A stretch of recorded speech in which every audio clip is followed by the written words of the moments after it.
look, I'm someone who thrives in environments where I get to hear different ideas Yeah. and I get to learn and I get to speak and I get to find out different things. I love people. People are why I'm in politics. I'm not in politics because I want money, I want power, or I want to, whatever. I'm in politics because I love people. I love talking to people. I love learning about people. I love engaging and interacting. That's why I do it. That's why I love it.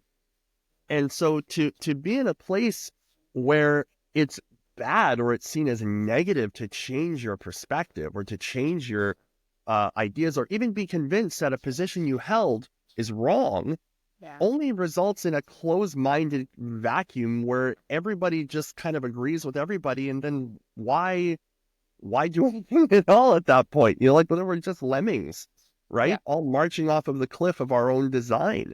Yeah.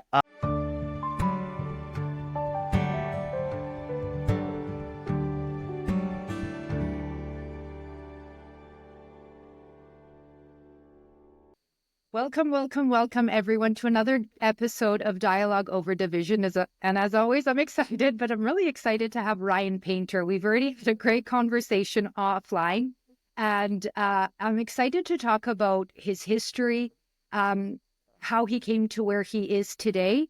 Ryan is a public speaker. He's in BC, very involved politically. The way we connected is very interesting, but I think we could avoid that topic. He's a consultant and the writer of Painter Public Pulse Substack. So, Ryan, I'm going to turn it over to you to give us a little bit more of an introduction of who you are and why you're so involved in this political craziness that we're seeing around Canada. Thanks, Eva. And just a short corrections, Painter's political pulse, but very close. Political, right? Those three P's can trip people up. And Yeah. even this morning, I was on AM 640 with Greg Brady and Anna Bilau and Anthony Fury, and even Greg sometimes when he's introducing introducing my Substack he messes it up. Greg, we love you. No shade on you, my friend. No, it's great to be here, Eva. I'm really pleased. The dialogue over division for me is such an important thing to talk about. It is dialogue is what brought me into politics, being able to discuss ideas, and then having seen how divisive everything has become over, the number of years, but also the control that I think some political entities try to have over discussions and conversations, and certainly people that exist within those parties, is something that I think we need to talk a lot more about. There is a desire, I think, to control so much of what we say, what we think, what we do, how we act, how we interact, cancel culture, all of this stuff. It really has become, I think, at a breaking point. And I think generally speaking, public perceptions of politics and elected officials in general is declining at such a rate because there's this attempt to constrain how we discuss and talk about things. Yeah. And a lack of trust from politicians into the body politic, the public, is actually engendering a greater lack of trust from the public into politicians. And this distrust back and forth is not going to get any better until we have these conversations. So really grateful that you're helping kind of flesh this all out. Yeah, well, I don't know how I stumbled onto this, but I felt the same way. I'm like, what is going on in this country that we can't talk to each other? And I find, like, coming from a legal profession and also a yoga profession, I guess, so a bit of a strange background. But in the legal profession, you are always, by nature disputing each other, but you're still professional about it. You're courteous about it.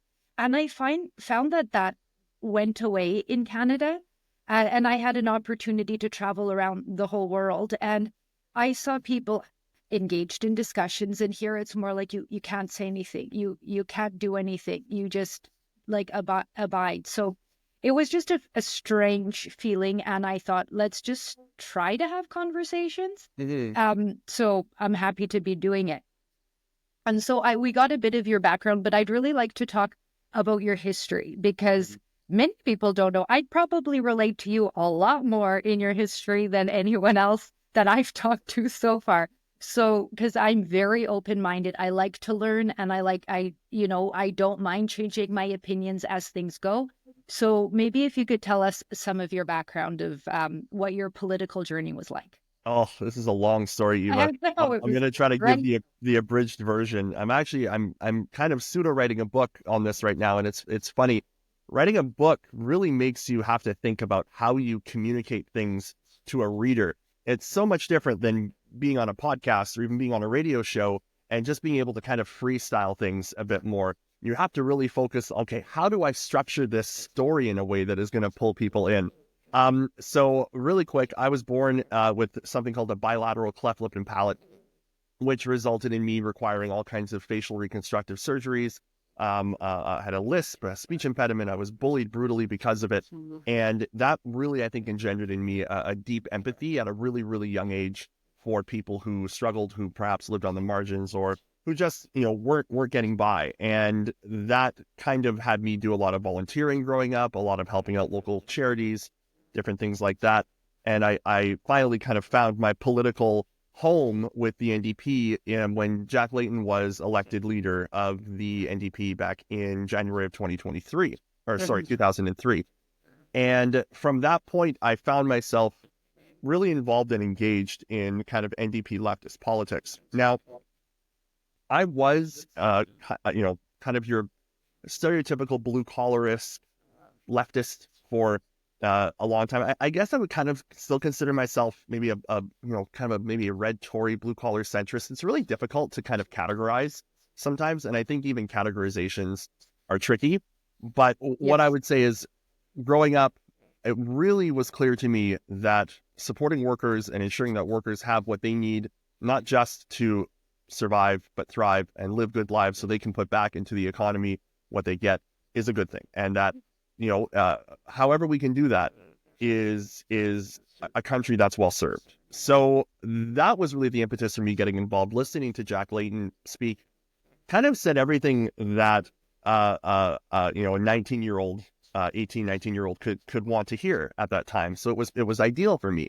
So I got involved locally, volunteered, all kinds of things. Eventually was brought up through the party into paid staff positions, and eventually was paid by the NDP to go all over the country and run election campaigns.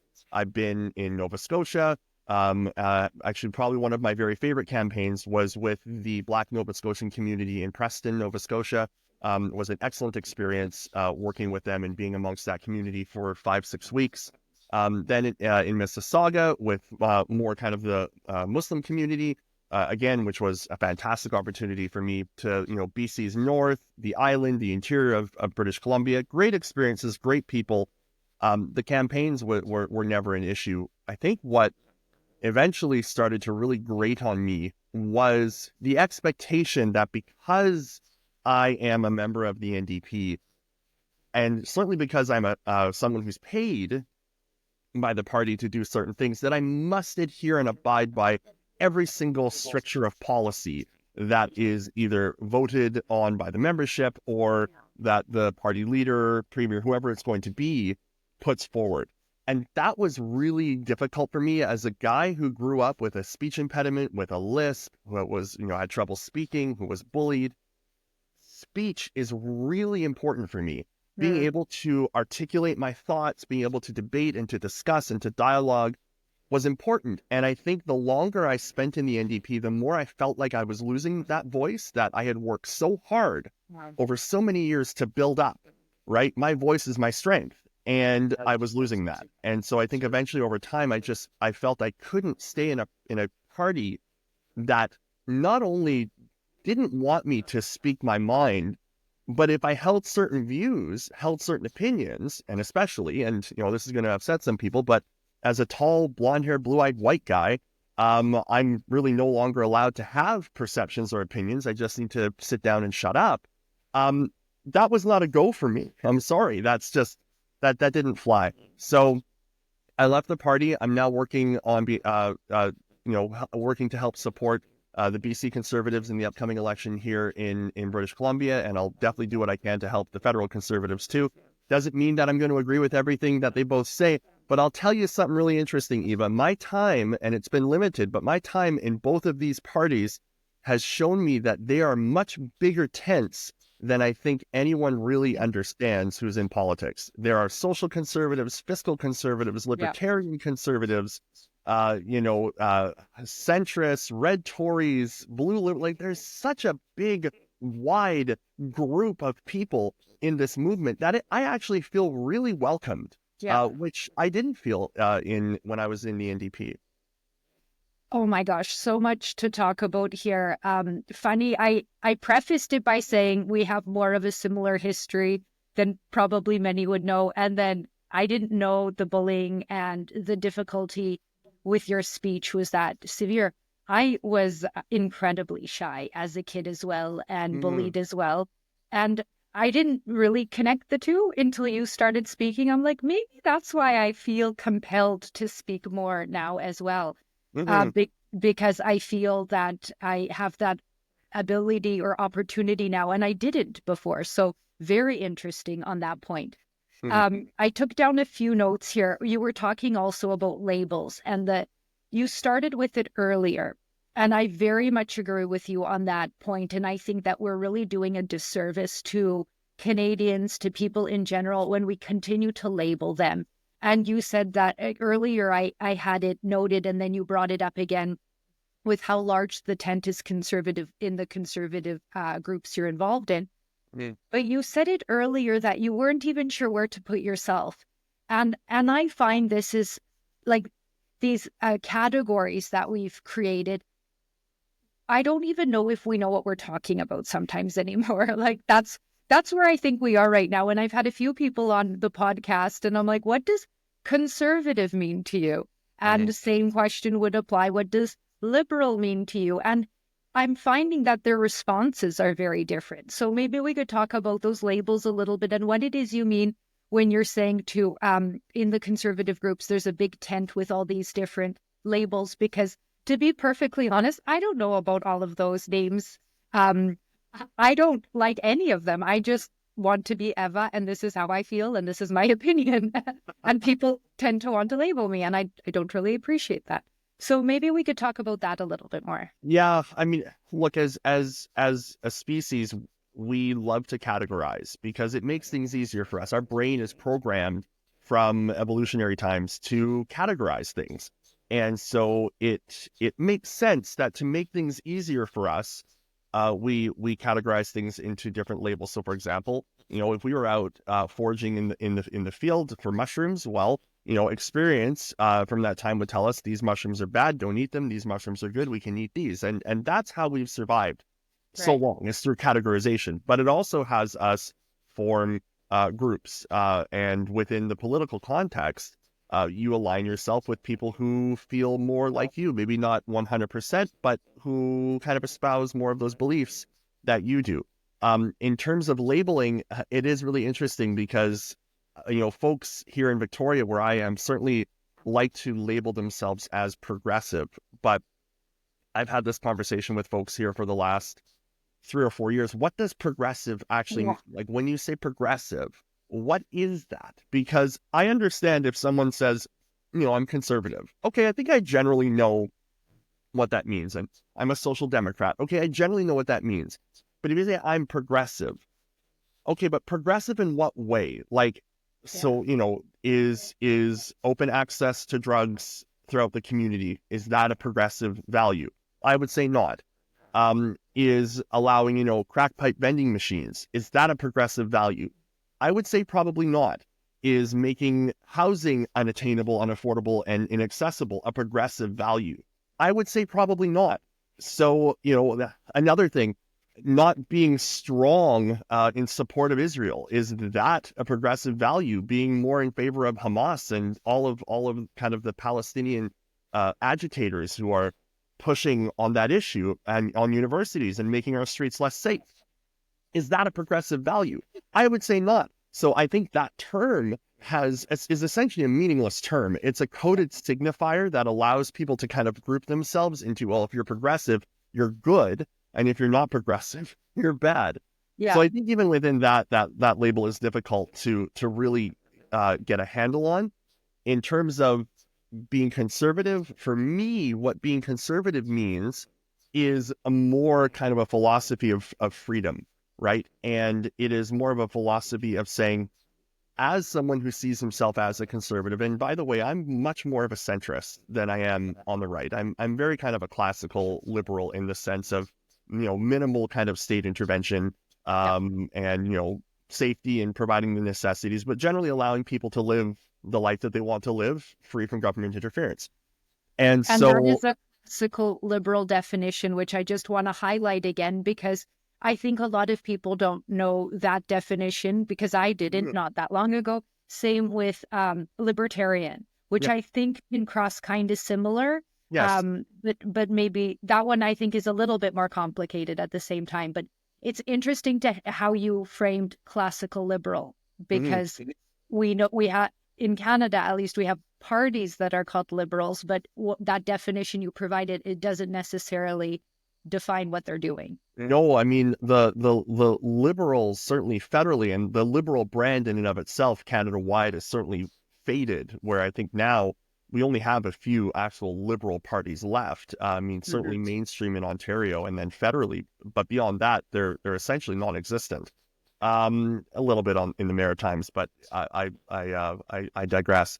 I would say that the liberals of today are much more kind of statist parties, a state at the expense of personal liberty and personal freedom. And the Right. NDP is much further to the left on that. And so to be conservative for me, and especially right now, as we're seeing kind of a conservative realignment, is really just more freedom to live the way we want without interference from government. Government does what it needs to do because we have a social contract. We acknowledge that we give our vote to elect people to oversee and provide the necessities to keep us safe, to keep us educated, keep us healthy.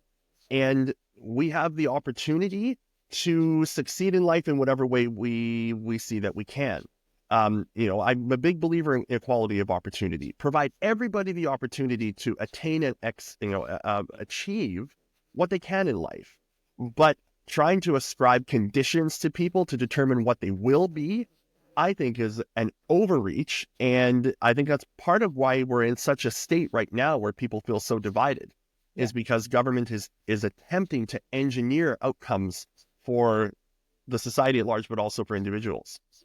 And they do it like hidden.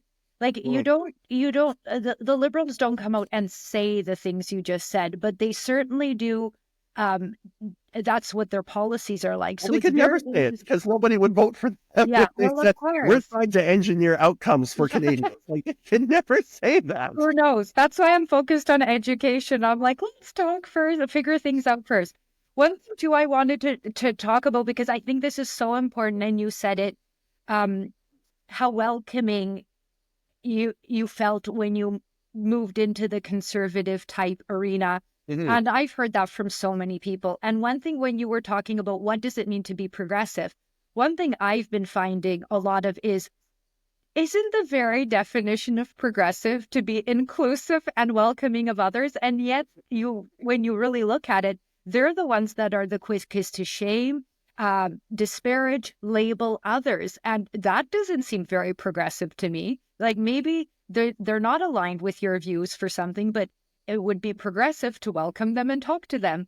And so, with all your examples, I found that that was a kind of a common thing. So do you think that has something to do with why, there you see people welcoming you more in the conservative side of things and why you were shunned or, just didn't even feel comfortable on the more left side? Yeah, it's interesting. I mean, progressive, in like the root of that word is progress, and Right. progress should mean advancing to a better outcome. Now, again, better for who Ooh. and better in what way? And I think that in essence lies at the heart of the issue of progressive, because is it progressive to try to engineer outcomes for people? Is that progressive, or is it more progressive to allow the state of opportunity to exist, to allow people to find ways to thrive and succeed? So I would say one of them certainly leans more towards, if you will, a socialistic kind of outcome where you're predetermining things, and another one lies more towards a free market, if you want, capitalistic opportunity where you make your success. And all of them, you know, it's interesting. People say, well, we wouldn't have roads if it wasn't for government. We wouldn't have this stuff. Absolutely. a certain amount of government is absolutely necessary. We want to have healthcare that's well run, and we want to have roads and police and all of this stuff, right? We need a certain kind of managed capitalism, managed government oversight, but not to the point where it restricts individual liberty and Yeah. individual opportunity.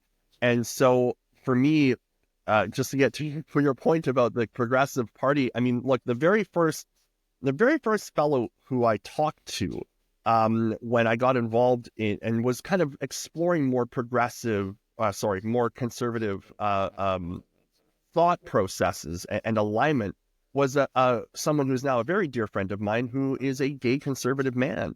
And that was very interesting for me because growing up in the progressive movement, if you were of the LGBTQ community, you were assumed to automatically be of the left because, well, the right doesn't support your right to exist. And to be fair, for a very long time, the right had a serious problem with accepting this community. And I Right. can't say the opposite because they certainly did. We've evolved to a point now, and largely not because of political parties, but because of the strength of individual activists within the LGBTQ community to bring themselves forward Right. and to take up public space to say, we're here, we're not going anywhere, get used to us, right? Yeah. And so I think within that, you have conservatives, certainly younger generations like myself, who are saying, no, no, no. A conservative movement does include, as you say, progressive should be inclusive. A libertarian, liberty-focused conservative movement should include everybody because everybody wants freedom, right? Mhm.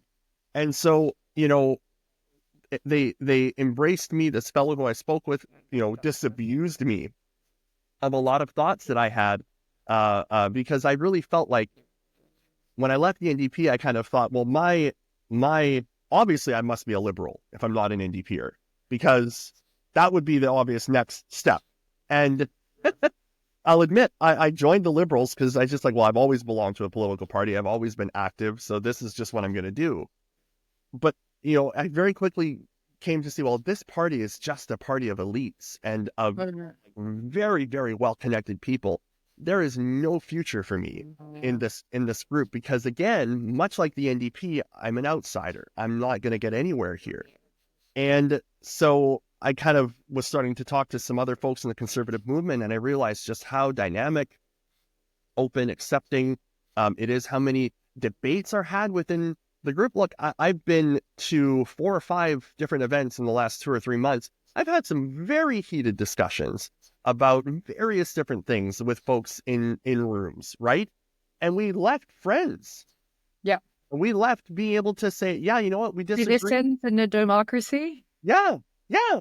Like it's okay. It's okay to disagree. And that is that's nurtured, I find. And that's so freeing. It's freeing for the mind. It's freeing for the soul. It's freeing for the individual. And I'm just really appreciating the opportunity to explore and find myself. The wild thing about having been in the NDP for so long is that when I left at the age of 38 years old, I realized I don't know what I think.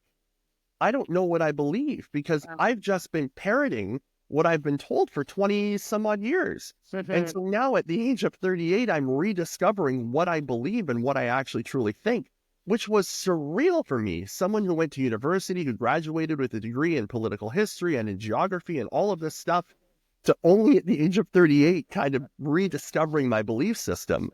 But, by the grace of God, I'm discovering it slowly but surely. And I feel like I'm being nurtured along the way.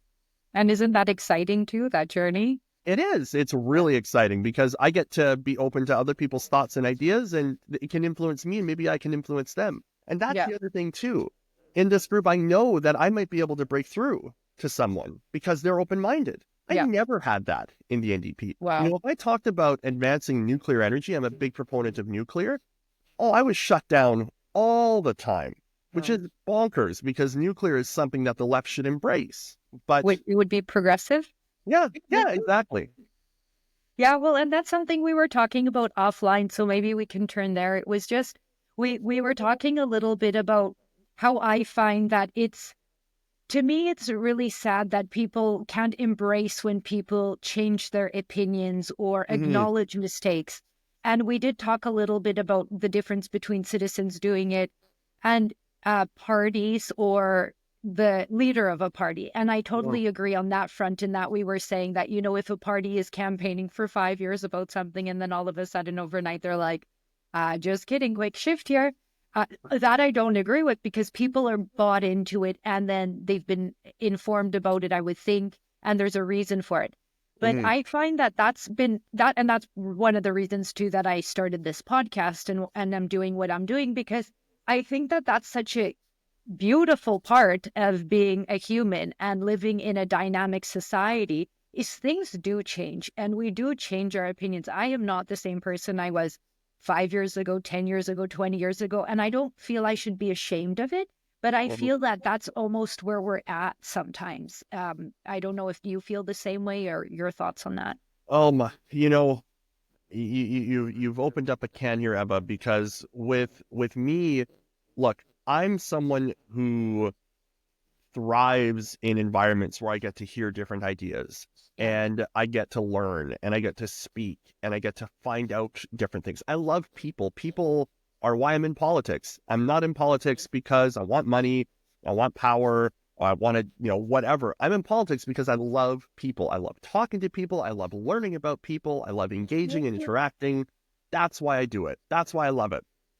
And so to be in a place where it's bad or it's seen as negative to change your perspective or to change your ideas or even be convinced that a position you held is wrong Yeah. only results in a closed-minded vacuum where everybody just kind of agrees with everybody. And then why do anything at all at that point? Like when we're just lemmings, Yeah. right? All marching off of the cliff of our own design. Yeah. When it really came clear to me that I had been in this void of just kind of chattering self-belief that was never really challenged, was when I became a school trustee here in Victoria. I was elected at the age of 34, one of the youngest politicians in the province of BC, back in 2018. And I was sitting at the table of nine, with two other trustees who had been serving for about 21, 22 years, and a lot of experience in the educational system, very well informed, but more kind of on the right of the spectrum. And I will say, at first, I came to the table guns blazing, ready to change the world, and just, I'm going to tear the system down. Like that's what I came there ready to do. But I learned very, very quickly that when you govern, it is such a different world. Compromise is vital to good governance. And when I started interacting with these two trustees, I started learning things about my own perceptions and my misperceptions, right? And I started thinking like, hey, some of the stuff that I think I know, I actually don't really know it that well at all. Mm-hmm. And even some ideas that I'm really strident on and immovable on might actually be harmful and might not be doing what I want them to do. And so it was those 4 years that really, I think, started this moderation of me and kind of a deeper questioning of my own biases. And it came from people who were kind of more on the right wing of the spectrum. And when I took that and I started bringing that own questioning into my own beliefs politically and the party, the pressure to be quiet or to just do what I'm told, just be a good soldier, quote unquote, that language is used a lot, just be a good soldier. I kind of started to realize, well, no, this isn't who I am. Like, I was born with a cleft lip and palate. I was bullied. Speaking was hard for me. I worked hard for this voice that I have. Yeah. And I refused to let it be taken away. And so pushing back against that meant that I was, tried to be quiet even more and more and more and more. And I couldn't have that. Mm-hmm. So, we need to be willing to allow folks to evolve, to allow folks to change their perspectives, because you may be able to win people to your side of the debate and your side of the argument. And even if you can't, that's okay. Yeah. I think social media is a big part to blame with this, because it's social media devolves into factionalization of perspectives, and you dig in more and more and more on your perspective, even if you're terribly wrong. Yeah. Well, I hear people blaming social media a lot, and I actually push back on that a little bit in that who is posting on social media? Sure, there's bots, but it is people. It's the way people are engaging. And I am, again, on the front trying to be a little bit different in that. And I see people just tearing fellow citizens to shreds. And I'm like, is it really helping the conversation? As much as possible, I look at holding the government to account and the mainstream media now, because they, as I talked about earlier, I am giving a lot of the blame on them because they have really neglected their duty in helping elevate and educate the people so that they can make informed decisions. They're mouthpieces and very biased, and it's not helping anyone. It's, in fact, in my opinion, doing an incredible disservice to Canadians. But maybe we'll talk about. I don't want to before we get off that topic, though. I just want to say I want to push back on your pushback a little bit, and just to say, fine. What's interesting is that I've seen real world results of moving things to a more virtual platform. Yeah. And a very quick change. So what I mean by that is I was elected in October 2018. I took my position November of 2018. From that point through until the first quarter of February, March, January 2022, 2020, we sat in our board meetings and in our committee meetings in person. People came. We had discussions, we had debates. Sure, things were a little bit raucous, a little bit challenged, but there was, I felt, always respect around the table. Going in camera, that was a little different, but I can't talk about that because in camera is confidential. When things went virtual, I noticed a very quick change. People became more aggressive. People became more forceful. People became less willing to hear and have dialogue. And I feel like it was because even though we have our pictures, webcam and stuff, virtual engagement still allows a bit of anonymity. You're at a distance.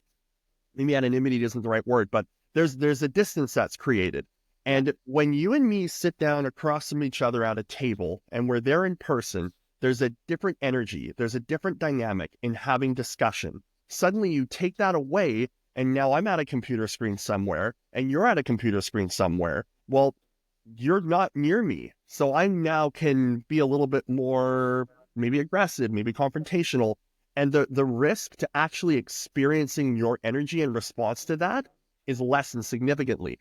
So I think what social media does is it takes that and it turns it up to 100, because you now are disconnected from people 100%.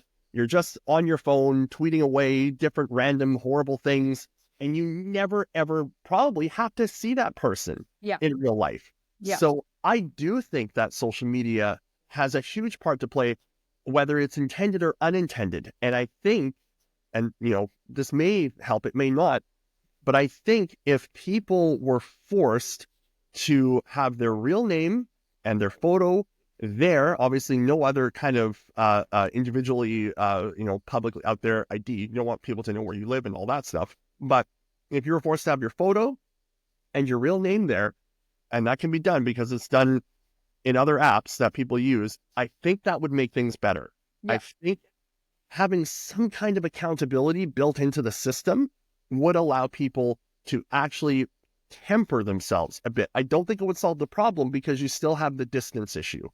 Yeah, and we're going for full circle here, because on in-person thing, I'm with you 110%, and that's something I'm hoping to achieve as well, or gain discussions about. But I think we really need to come back to in-person discussions, in-person town halls with elected officials. So I'm trying to get people excited about that, and I'm going to be doing my own things like that, because I just think it's so important. And I'm not big into sports. And you see how people come together when they're like the Oilers. Oh my gosh.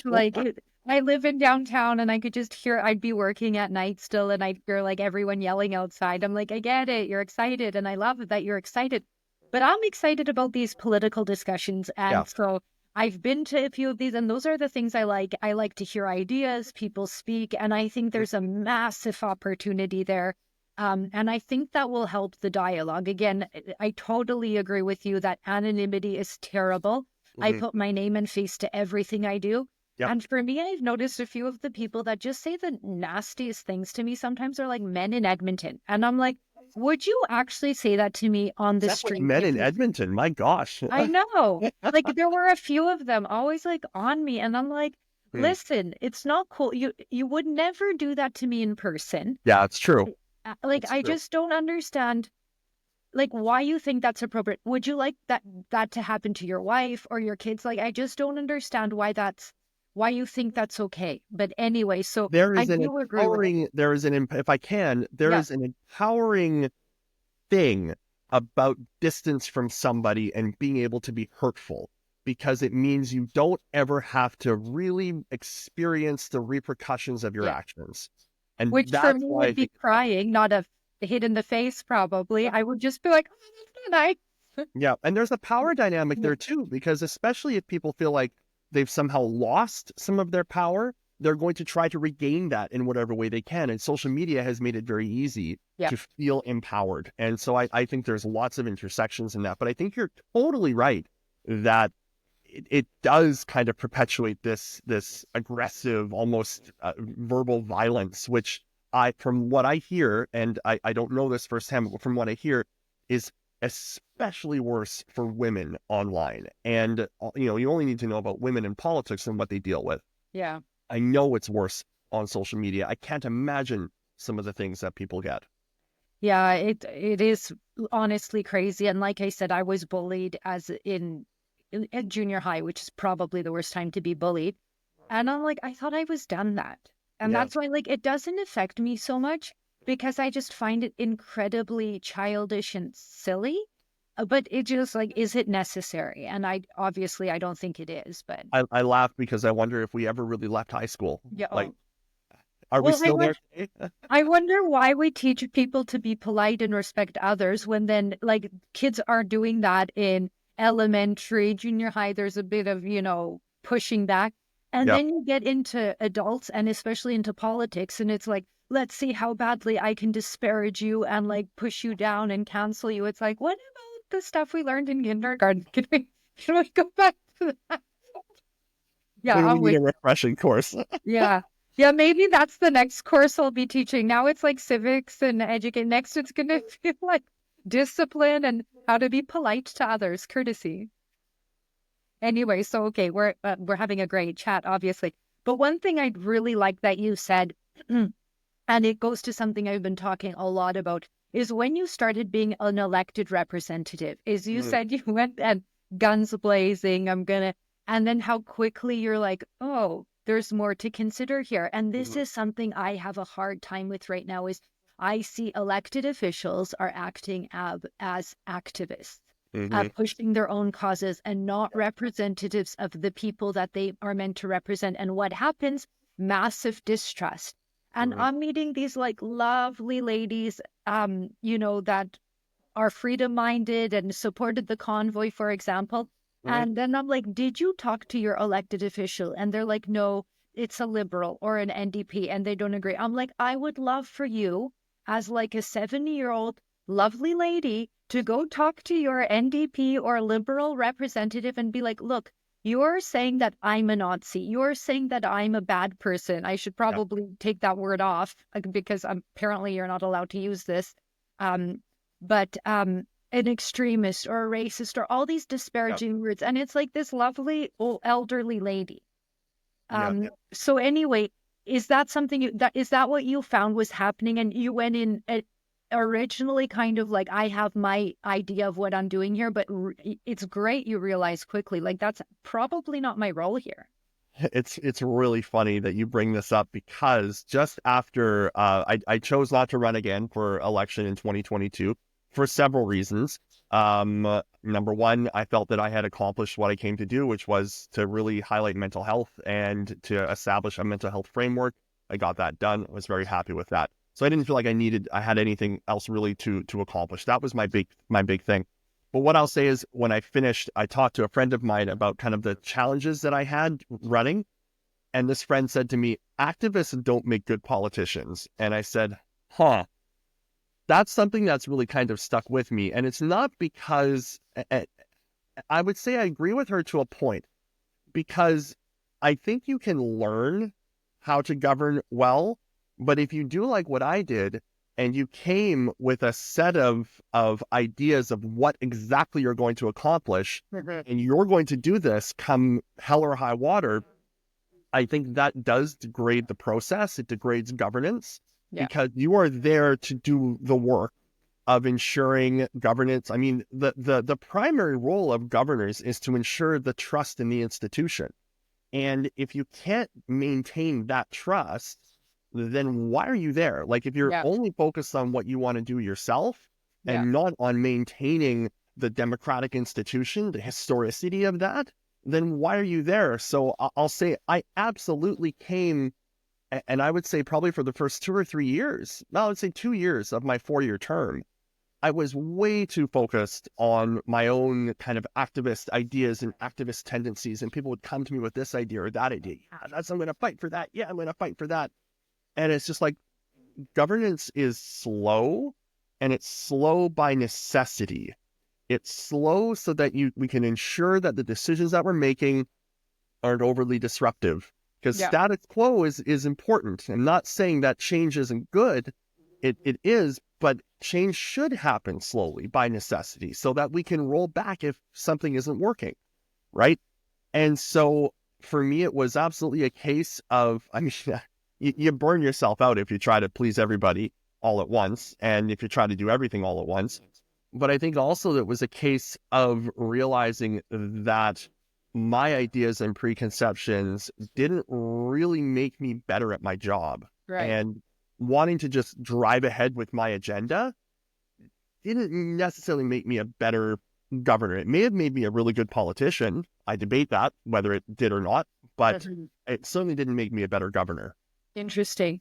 And I definitely think there's room and need for activism and advocacy, because that pushes things and you hear different voices and then can have dialogue over it. But when elected officials, and I think it's fair to say we see that from the left side a lot more, where they're just pushing an agenda, especially when they don't have jurisdiction in it at all. And it's like, I get it, that's your personal opinion, but you do have an obligation to represent people, and you're alienating people by pushing so far on an issue that maybe half your people don't agree with, that you're meant to represent or serve, whichever word you want to use. But yeah, I find that a bit troubling, and it's nice to see that people note it, recognize it, that there's more to this. Yeah, I think it's not to say that when issues don't come up, we shouldn't be nimble. Government should be nimble, especially if things are churning out in the community that require a government response, right? But I think in the ordinary operations of government, you should try to be as minimally disruptive as possible. Like, a good governance should be minimally disruptive. And I know that's not going to go over well with certain folks, because, it's a colonial thing to say, or it's, someone from a white man who's saying this. But the fact is, trust, and I've said this before, but trust in governance and government needs to be paramount, because trust in that system is so fragile.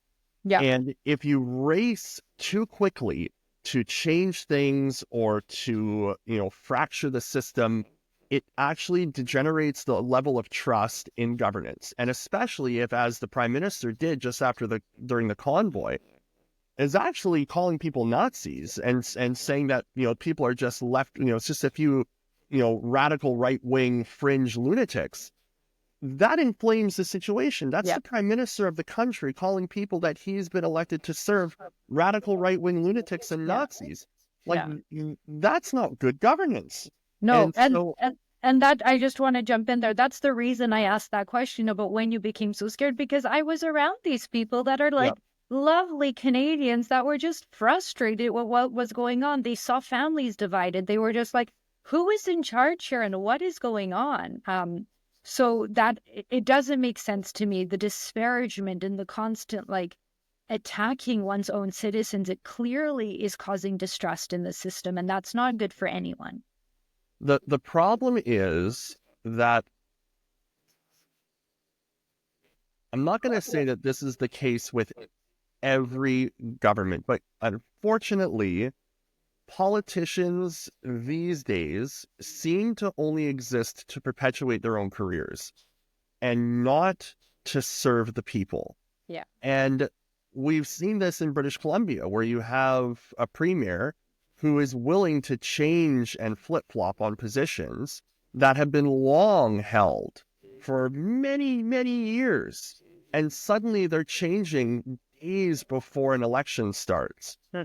And that breeds cynicism, but it's also clearly evident that the reason that this is being done isn't because he thinks it's best for his people. It's because he wants to keep his job. Yeah. And governance and government should never be about the income. It should never be about the job. It should be about the service. It's public service. That is what being elected is for, right? And I very easily, I mean, look, if I'd run again in 2022, I don't know if I would have won. I have no idea. But I didn't see a need to. I had no problem stepping back from that, you know? And I think more politicians need to look at governance not as like the gold-plated pension plan and the great money and the benefits and all. They need to look at it as serving their community. Yes, we want to attract good people to government, right? So you need to have compensation that encourages people to want to do that, because it is a thankless job. It totally is.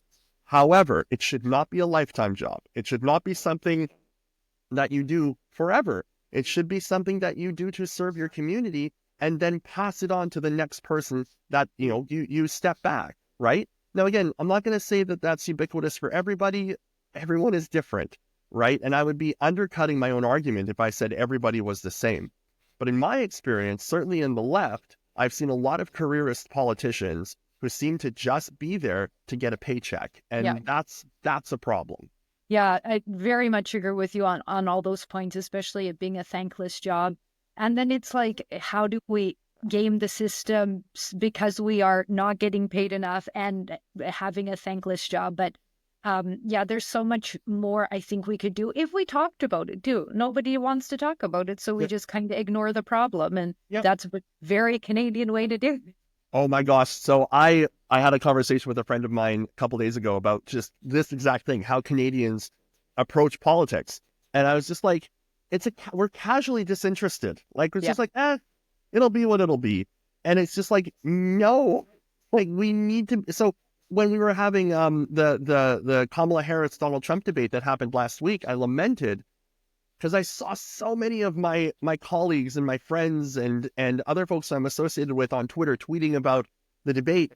And I've never seen them discuss Canadian politics or British Columbia politics to that extent.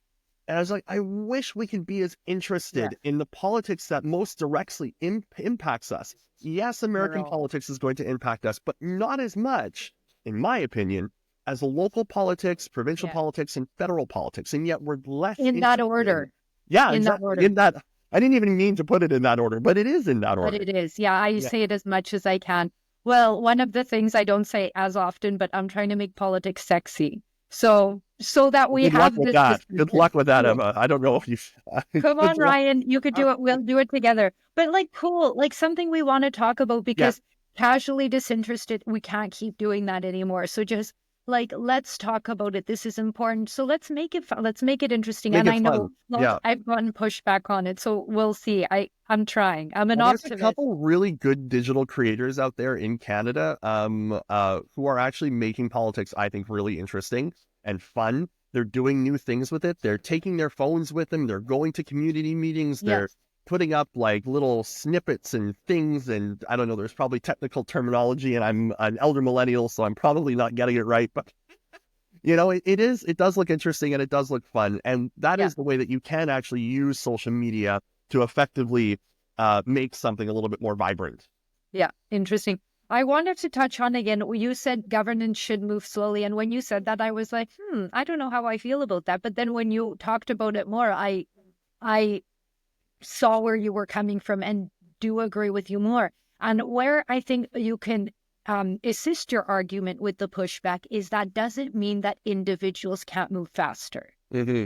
So Mm-hmm. as long as government creates the opportunity for individuals or businesses or anything to move faster, that's something I didn't realize either, red tape, what that meant. Like government people talk about that all the time. We're going to reduce red tape. And I was like, I don't know what you're talking about, people. Mm-hmm. Sounds like that's a good idea. Mm-hmm. But give people an opportunity to create the change and be successful and pivot when they need to. And I think that's what we want in a community, not the government to move Yeah. quickly per se. Yeah, I think perhaps I was a little too, I don't know if flippant is the right word in saying governance should move slowly. I would amend that to say governance should move deliberatively. So it Mm, should be a place where discussion happens, where it's good deliberation and decisions are made, and then it moves forward. It shouldn't be something that's done hastily or that's done without community consultation, community discussion, much like you talk about bringing people together. So perhaps slowly isn't necessarily what I meant. I think deliberatively, yeah, I think is a better way to say that, because again, you want to take in as much information as you can, and you know, look, if government tried to take in all the information that you possibly could on one issue, they'd never get anything done. So yeah, at some point, a decision has to be made. I mean, yeah, that is what government is there to do. It is to make decisions. But if you don't have buy-in from your community and you're not doing the groundwork to actually take in all the feedback you need to take, then yeah, you're going to make unpopular decisions, and you're going to get pushback. Like here in Victoria, we've got a consumption site, homelessness support center being developed, and the mayor in a recent town hall said, "Well, we didn't bring this to the community because you wouldn't support it." And it's just like, oh, no wonder people are up in arms about this, because you yeah, literally admitted on camera that you didn't trust the community to support it, and that's why you went ahead without consulting them. Like, it just blows my mind that we're at that place. And I yeah, think what's happening is people are looking at the public with distrust, yeah, and so they're hiding processes instead of opening processes up and yeah, allowing the public more feedback to feel like they're involved. And that's not the right way to go. You have to open things up. The answer to distrust is not more darkness, it's more yeah, light. yeah. Well, especially when they're doing all these things with public money, with Yeah. taxpayers' money, and it's like, oh no, but you're you're not smart enough, or you're Yeah. not savvy enough to tell us how to do it, but we will take your money to do it. And that's like that is more Yeah. distrustful. Like I don't even know how you could say that with a straight face. And maybe we'll end on this, but you said this earlier, and it kind of ties together here, is government is meant to provide well-run services and roads and programs and healthcare. But this is where we are in Canada. We're paying a lot of money, and I don't think that we have very well-run services municipally, provincially, federally. And when you say casually, how did you describe Canadians casually Oh, and not what enrolled? did I say? I don't know, but it was a casually Casually indifferent, casually uninvolved. indifferent, or casually disconnected. I don't remember, but Yeah, whatever I said, it was good. it was wonderful. We'll use it as a clip, but that's where I find a bigger disconnect even too. So if you had well-run services and you were disconnected, fine. But I think that's what led us to where we are. And like, for example, I did a tweet about waiting in line for 5 hours for a passport in Edmonton, and then one guy challenged me in the lineup, being like, they're just doing their job. Why are you being? And I'm just like, why would you attack me? Why Yeah. wouldn't you say, I wouldn't wait for 5 hours for a loaf of bread? Why? Because we know that that's not reasonable service. And Mhm. why are we allowing the government to be negligent in these services? Well run would be fabulous in Canada. But right now, it seems like it's sad to say we don't have services that are well run. And I think I don't know if people are starting to notice that more or recognizing what the problem is and that Mhm. they have to be involved to switch the problem. So your thoughts on that? Yeah, when you say well run, I don't know if well run, and I'm not saying that you're saying this, I'm just thinking out loud. I don't know if well run means a more bureaucracy or if well run Um, means streamlining processes, if well run means less management so that you can actually Outcome. hire I, more front end staff. Do you know what I I was mean? thinking outcome.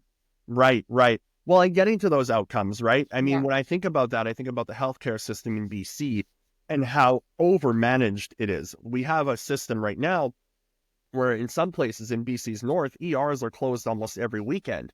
And yet Wow. there was a very recent article, I think it was out of the Western Standard, I don't remember where it was, and it talked about the health boards, the boards of health that oversee healthcare in the province of BC, and how much these board appointees are making. Like, it's hundreds of thousands of dollars. And then we've got managers within the systems and managers of those managers and managers of those managers. I mean, when John Rustad says we care more about the system than we do about people who are sick or helping people who need health care, he's absolutely right. We've come to a place where we care so much about this Canadian healthcare system, which we should be immensely proud of. I'm not saying we shouldn't be, but that doesn't mean that if it's not working, we just throw up our hands and Yeah. say, well, but the system, we have to protect the system. So no, what was your question? Sorry, I got off on a bit of a tangent, Eva. What was your question? We don't have well-run systems is what I Well-run was saying, systems. right? Well-run systems. It, Yes. yeah. Yeah. So to the point, I would say I agree that we don't have well-run systems. I agree that there's a lot of work that needs to be done to look at how much waste there is, because there is a ton of government waste. Yeah. But I think we have to be careful at the same time to not take a blowtorch to public spending, because that also will impact front end services. Like if we Yeah. look at outcomes of Yeah. services, what do we want? And you compare getting a slice of bread to waiting 5 hours in line at to get your license or something like that. Now, one of those is provided by a private service, a private enterprise, which is aimed at profit. Profit is the motivation for stakeholders and shareholders of that private enterprise. Governance isn't necessarily run the same way. Should it be? That's a conversation to be had. I appreciate that there's debate there, but what I would say is if you want to make the public service more responsive to people's needs, well, we have to look at the outcomes that we want. Do we want people to get through within an hour? Okay, how do we do that? Yeah. Are processes too slow? What's the paperwork like? What's the computing process like? Like maybe you need like a core review of some of these services to see where can we trim some of this fat. Is there an administrative burden in some of these places? Because as a former public servant, I can tell you there is tons of administrative burden Yeah. that is unnecessary in the public service. So that can be pulled out. It's not necessarily axing jobs. It is streamlining services and making them more effective and efficient. So Yeah. I don't know if that answers your question, but it is something that I've thought about is the service provision versus outcomes. And are we getting what we need? Like in BC, where, again, just one example, I keep going back to BC, but it's the province that I Yeah. live in. Please. The debt in BC is now almost $9 billion. When David Eby came into power 2 years ago, he had a $6 billion surplus. And now Wow. we're at a $9 billion debt. He's Wow. wrapped up that debt in 2 years. But do we see services for all that money? I mean, even in the last year, he's racked up, over $1 billion in debt. I'm not seeing those services provided here. I'm sorry. So to your point, where is the outcome for money spent? Well, and this will be the last one, and the sun is now shining on me so much. There we go. No, there we go. I have to get closer to the camera. Lean in, Eva, lean in. But this could be a little controversial, but I don't think it is. We have a massive public sector in Canada. I think probably, I don't know, I haven't looked clear, much bigger than the United States if we're just going to compare down south. But is it a way of buying votes then? Oh, If the outcome isn't there, like why are elected officials doing it? is it because look at what we've done? And then people feel beholden to the government because, okay, and it's that casual disconnection. I'm getting paid, things are good. And so it's not a direct buying of votes, but kind of indirect. It's interesting. I had Carson Binda on my podcast last week or the week before. He's the BC director of the Canadian Taxpayers Federation. Oh, And we right. talked about the debt that BC has racked up. I asked him a similar question. I said, is this a poison chalice?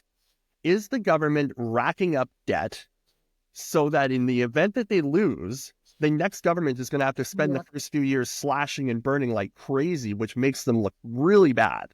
Like, are they hedging their bets? Wow. I don't know. Like, I don't know because it's just an assumption. But I do know how much we've doubled the public service federally and provincially. And when you compare that to private sector job growth, it's minuscule by comparison. So, does private sector job growth or does public sector job growth, grow the economy to the amount that the private sector does? Well, I think we've seen that it doesn't. I think we know what private sector job growth does for a community. So I don't think it equals out, but that's a tough question. That's for an economist to answer, not for a political pundit. But interesting point on racking up debt. I totally, you could see that whether or not that's the case, but the right way to make things the next guy look bad. That's true. Yeah. Well, that was so great. I really enjoyed that. I'd love to do it again. I think it's so great, obviously, to have these different discussions and throw out ideas. So again, where can people find you, Ryan? I'm not even going to try with the Substack. So people can find me at politicalpulse.ca. That's politicalpulse.ca. Painter's Political Pulse is my Substack, and I also have a podcast that I run as well. If you sign up today, I'm not sure when this is going to go live, but today I have a poll going. We have 2 by-elections, one in Winnipeg, one in Montreal. A must win for the NDP in the Winnipeg riding, and a should win for the Liberals in Montreal. We'll see what happens at the end of the day. Yeah, looking forward to that. And it won't be out today, so that'll be posted. And I forgot to say that I usually do a few more minutes with my paid Twitter subscribers. So if you don't mind holding up. And I don't mind. Let's do it. I don't mind. We get into more juicy stuff usually. Let's do it. Okay. Thanks again.